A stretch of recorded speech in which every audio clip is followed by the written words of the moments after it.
Assalamualaikum warahmatullahi wabarakatuh. Selamat bertemu kembali kawan-kawan di ruang virtual ini. Kali ini kita akan membahas koneksi antar materi modul 2.1 memenuhi kebutuhan belajar murid melalui pembelajaran berdiferensiasi. Sebelum kita bahas lebih lanjut, saya ingin mengutip satu quotes yang sangat menarik. Begini bunyinya: semua pengetahuan terhubung ke semua pengetahuan lainnya. Yang menarik adalah membuat koneksinya. Nah, bagaimana kawan-kawan? Apakah menurut kalian membuat koneksi antar pengetahuan juga merupakan hal yang menarik? Sekarang, mari kita coba buat koneksi antar materi modul 2.1. Modul ini menyajikan tentang pembelajaran berdiferensiasi. Apa itu pembelajaran berdiferensiasi? Pembelajaran berdiferensiasi adalah pembelajaran yang dirancang sedemikian rupa oleh guru untuk dieksekusi dengan memperhatikan kebutuhan murid untuk diakomodasi. Apa saja kebutuhan murid tersebut?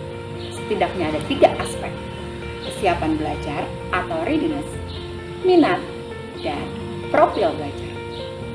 Kesiapan belajar adalah kapasitas murid untuk menerima materi baru. Ia tidak tergantung pada tingkat IQ seseorang. Kesiapan belajar lebih cenderung kepada pengetahuan atau keterampilan awal yang dimiliki murid, apakah sesuai dengan hal baru yang akan dipelajari. Lalu bagaimana dengan minat? Menurut KBBI, minat adalah kecenderungan diri seseorang terhadap sesuatu. Profil belajar adalah cara seseorang belajar yang dipengaruhi oleh berbagai faktor: lingkungan, budaya, gaya belajar, dan sebagainya. Nah, guru lebih sering mengidentifikasi gaya belajar siswa untuk masalah profil belajar ini. Ada tipikal visual, auditori, ataupun kinestetik. Lalu, bagaimana dengan penerapan berdiferensiasi di kelas? Penerapan pembelajaran berdiferensiasi di kelas dapat dilakukan dengan langkah yang pertama, menentukan tujuan pembelajaran. Setelah itu, melakukan pemetaan terhadap kebutuhan belajar murid. Pemetaan menjadi hal kunci, menjadi sesuatu yang urgent yang harus dilakukan guru agar ia dapat mengetahui kebutuhan murid yang harus diakomodasinya. Pemetaan dapat dilakukan dengan beragam cara. Guru dapat mengamati perilaku siswa dalam kesehariannya, melakukan tanya jawab dengan siswa, berdiskusi dengan orang tua atau wali siswa, ataupun berdiskusi dengan guru kelas mereka sebelumnya, membaca komentar atau catatan pada rapor siswa di kelas sebelumnya, dan cara lainnya. Hasil pemetaan tersebut akan menjadi bahan yang diolah oleh guru, dianalisa oleh guru, sehingga ia dapat beranjak ke langkah berikutnya untuk menerapkan pembelajaran berdiferensiasi, yaitu menentukan strategi yang tepat dalam pembelajaran berdiferensiasi. Strategi pembelajaran berdiferensiasi sendiri ada 3. Yang pertama, ada strategi konten, di mana guru dapat menyediakan beragam bahan ajar, materi ajar, sumber belajar atau lingkungan belajar yang mengakomodasi kebutuhan murid. Misalnya nih, ketika di kelas 3, materi menghitung keliling bangun datar, maka murid dengan gaya belajar visual dapat difasilitasi oleh guru dengan menyediakan media pembelajaran visual. Sedangkan untuk tipikal kinestetik, guru dapat menyediakan media yang dapat digunakan langsung oleh murid dengan tipikal kinestetik tersebut, stick ice cream misalnya, untuk menghitung keliling bangun datar. Lalu, strategi kedua adalah diferensiasi proses, yaitu proses pembelajaran yang beragam, misalnya dengan kerja kelompok ataupun dengan tugas mandiri. Bagaimana dengan strategi ketiga? Strategi ketiga adalah diferensiasi produk. Diferensiasi produk berarti diferensiasi terhadap unjuk kerja siswa.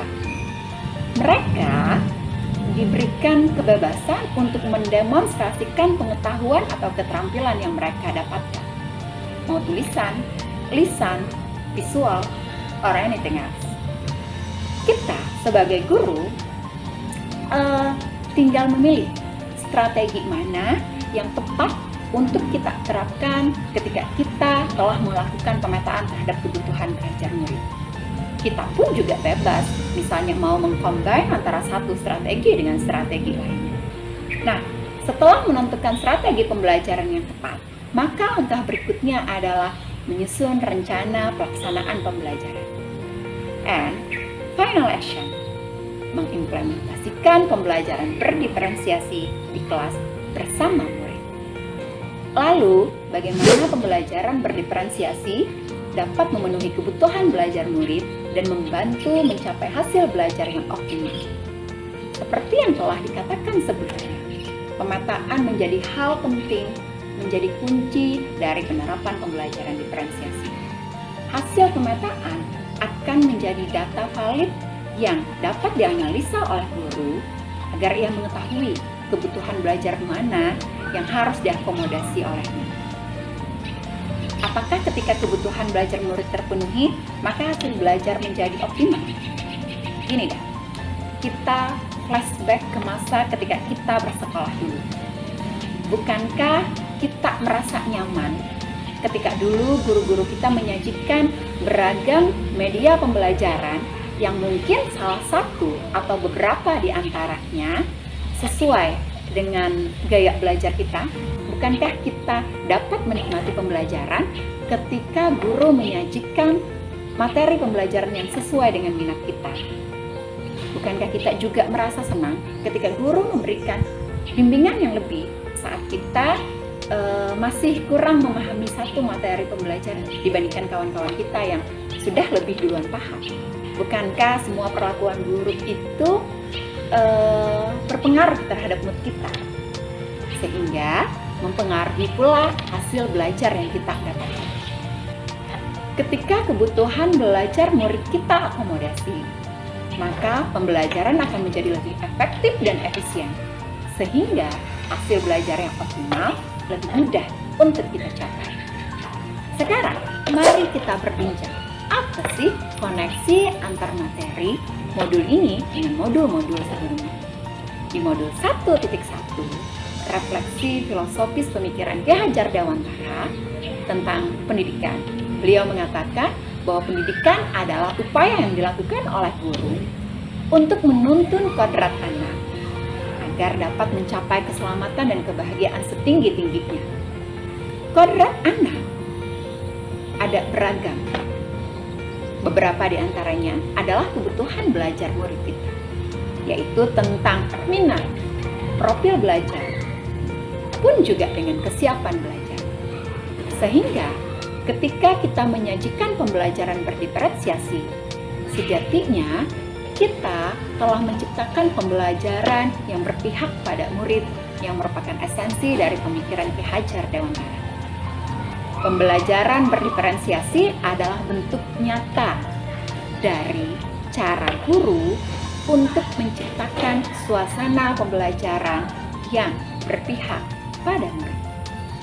Bagaimana koneksinya dengan modul 1.2? Modul 1.2 memaparkan tentang nilai dan peran guru penggerak. Nilai-nilainya berpihak pada murid, mandiri, kolaboratif, reflektif, dan inovatif. Dengan nilai-nilai ini, seorang guru penggerak senantiasa menjadi guru sekaligus pembelajar seumur hidup yang terus berupaya untuk mengakomodasi kebutuhan belajar murid melalui pembelajaran berdiferensiasi. Ia senantiasa menjadikan refleksi sebagai bagian dari kesehariannya, termasuk saat menerapkan pembelajaran berdiferensiasi. Ia pun senantiasa memunculkan ide-ide segar dalam penerapan pembelajaran berdiferensiasi. Ia juga selalu bersemangat untuk memacu dirinya terus belajar dan menjalin kolaborasi dengan orang lain dalam penerapan pembelajaran berdiferensiasi. Nilai-nilai ini dijaganya dengan penuh kesadaran akan perannya sendiri sebagai seorang guru penggerak, yaitu mendorong kolaborasi, menjadi coach bagi guru lain, menggerakkan komunitas praktisi, mewujudkan kepemimpinan murid, dan menjadi pemimpin pembelajaran. Semua hal ini bermuara pada upaya untuk mengakomodasi kebutuhan belajar murid dalam pembelajaran berdiferensiasi. Lalu, koneksi dengan modul 1.3, visi guru penggerak. Visi seorang guru penggerak haruslah berpihak pada murid yang menjadi landasan dalam setiap perubahan yang akan ia lakukan dalam dunia pendidikan. Berpihak pada murid berarti tidak mengabaikan kebutuhan belajar mereka. Sebaliknya, berpihak pada murid berarti mengakomodasi kebutuhan belajar murid yang beragam dalam pembelajaran berdiferensiasi. Terakhir, koneksi dengan modul 1.4, budaya positif. Pembelajaran berdiferensiasi memiliki karakteristik yang membedakannya dengan pembelajaran lain. Lingkungan belajar yang mengundang murid untuk belajar, tujuan pembelajaran yang didefinisikan secara jelas, penilaian berkelanjutan, guru merespon kebutuhan murid, dan manajemen kelas yang efektif. Jika pembelajaran berdiferensiasi dengan semua karakteristiknya ini diterapkan, maka budaya positif di kelas ataupun di sekolah akan lebih mudah untuk diwujudkan. Kenapa demikian? Karena dalam pembelajaran berdiferensiasi yang disajikan oleh guru, akan tercipta kenyamanan bagi murid, sehingga lebih mudah untuk menumbuh kembangkan motivasi internal murid untuk turut serta dalam penerapan budaya positif sekolah. Bagaimana kawan-kawan? Semoga bermanfaat ya. Selamat menerapkan pembelajaran berdiferensiasi, selamat menjadi guru yang mengakomodasi kebutuhan belajar murid di era digitalisasi. Assalamualaikum warahmatullahi wabarakatuh.